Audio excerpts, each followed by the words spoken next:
Hello there.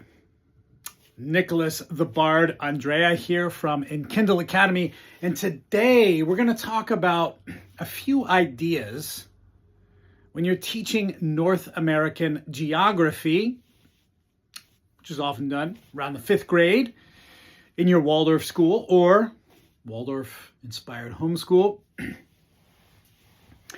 Now, there's one particular student I teach that just has a tendency to inspire me. So that's why I wanted to make this kind of suggestion idea video for you today. She was really jazzed about what we were talking about. And you'll see why. That is a pun intended. Indeed, jazzed. We're talking about North American geography. It's part of the picture. We'll get to that in a second. But before we do, please like and subscribe. It helps the channel, and we are here to inspire in the youth a love of world culture, among other things, so we can create a better world, a more inspired world, a more alive world. The other thing I will ask you to do is please comment below if you're interested in learning more about how to teach geography. Just comment geography so I know what people are interested in, or any other subject that you want more information about how to bring as a teacher, a Waldorf teacher, any kind of teacher, a homeschool teacher. So please comment below. It also assures YouTube that I am indeed a human being and not a robot. Yeah. So what I would like to talk briefly about today, I'm not going to make this a very long video, is the little bit about the kind of folk character or soul, I guess you could say, of North America, particularly the United States. And, you know, that's really important. When you're teaching geography, you want to really try to get at, yes, physical geography. Yes, and I'm actually doing a block on Africa right now, you can see. Yes, you do want to talk about the physical geography, the flora and the fauna and all that sort of stuff, but also the cultural geography. And you really want to try to bring the students a kind of a soul taste of what the soul character of a people is. That's a little bit challenging in the United States amongst other countries. Like you go to Italy and, you know, everybody kind of talks like this. And, you know, my godson's mother is from Sicily. And she says, end of everything. You know what I mean? Really, true story. I just love those people, right? And you know, like those, like the Italian folk has a certain character to it. If you go to Ireland, it's a little bit different, yeah? Or Scotland. Scotland especially is very different. I'm sorry, that was sort of like a Scottish Russian accent. Anyway, don't mind me.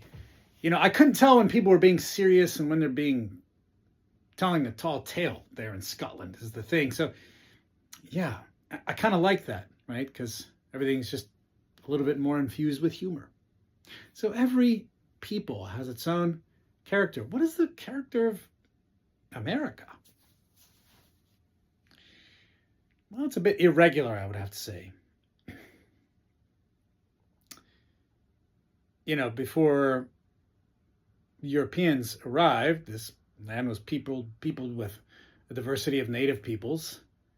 And we know that after the Europeans arrived, that these populations were basically decimated over the next several hundred years. It's a great tragedy, very, very sad.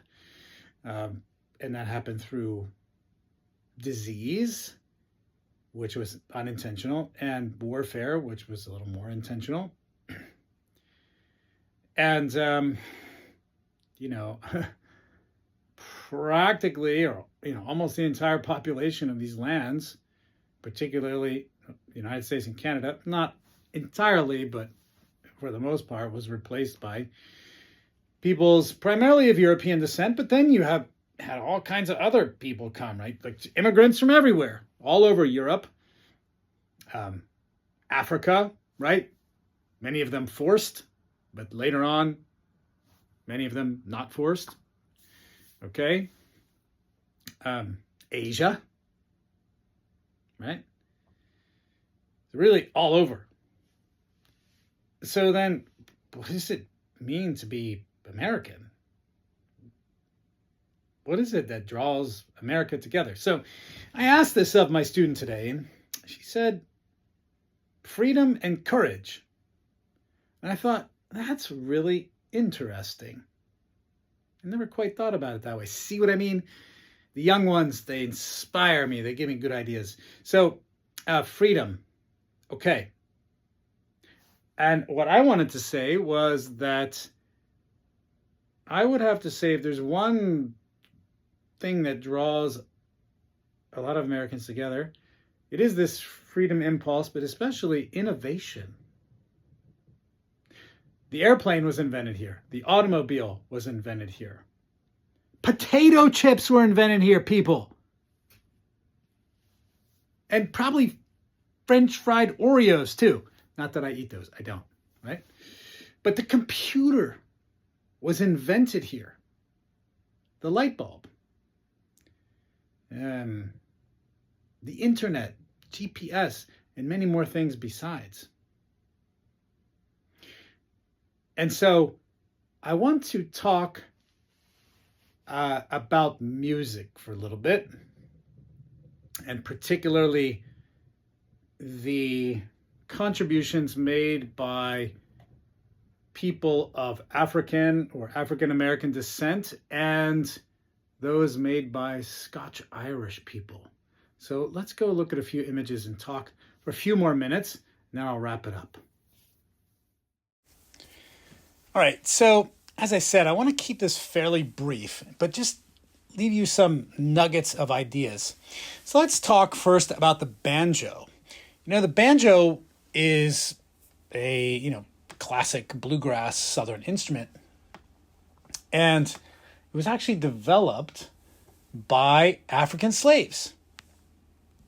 They basically were denied their culture by slave masters, thinking that their drumming culture would stir up slave revolts.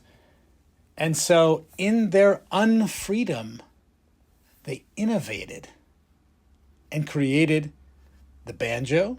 They also created tambourines, and they improvised other sort of percussive instruments. Eventually, they, after emancipation, they really took to marching band instruments, and they created the drum set, which some people call the drum kit. And that, in turn, led to the development of jazz.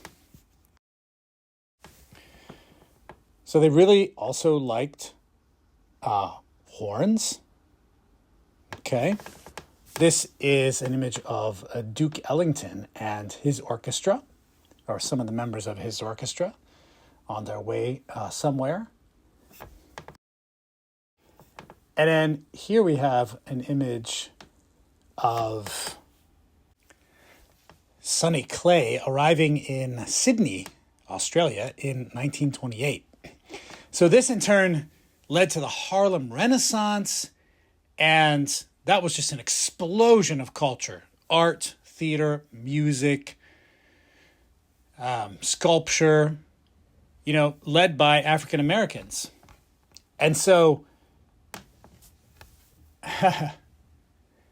we can connect this back to the idea of American inventiveness, innovation here, certainly on a cultural level. Some of the most unfree people in America from the beginning were African people, African slaves. And even after emancipation, they still didn't have a good lot. And yet, they brought this inventiveness nonetheless and really changed music forever, not just in America, but around the world. Now, next, I just want to touch briefly on these types of instruments. These are Appalachian instruments here, specifically a mountain dulcimer and a concert zither. Now, these are pretty unique, and you can add to these things like the washboard and even the saw.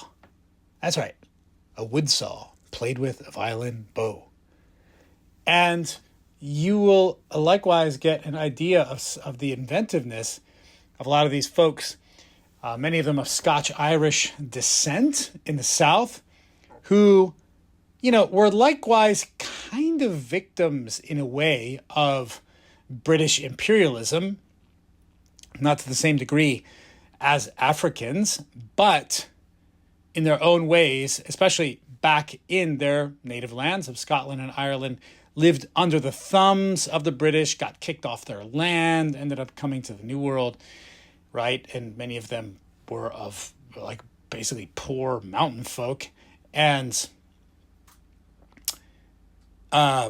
with their inventiveness came up with this music that eventually, inspired by their culture's traditional musics that later became bluegrass and, other Appalachian traditions. So those are just some ideas and indications that I hope can help you in your teaching of geography.